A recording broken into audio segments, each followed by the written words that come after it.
Oso albiste pozgarria da. Oso albiste pozgarria eta urteetako zor historiko hori emoten da ja behingoz Aldundiak eta Jaurlaritzak urratsa eman dauriela hori gauzatzeko. Eduki dugu elkarrizketak, hainbat urtetan zehar, Aldundiagaz, Euskal Trenbide Sareagaz eta garrantzitsuena gaurko albistea izan da.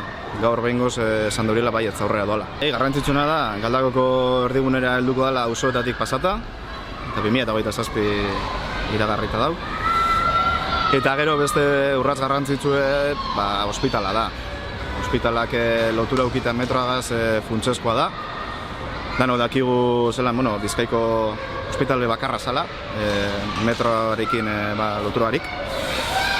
Eta orduan, uste du gaur aurkeztu den albistea eta guzti osotasunean harturik oso albiste pozgarria da eta oso urrats garrantzitsua Galdakoarentzat eta bere bertarazioarentzat Bizkaiaren barruan. Urrian hasiko direzela lanak.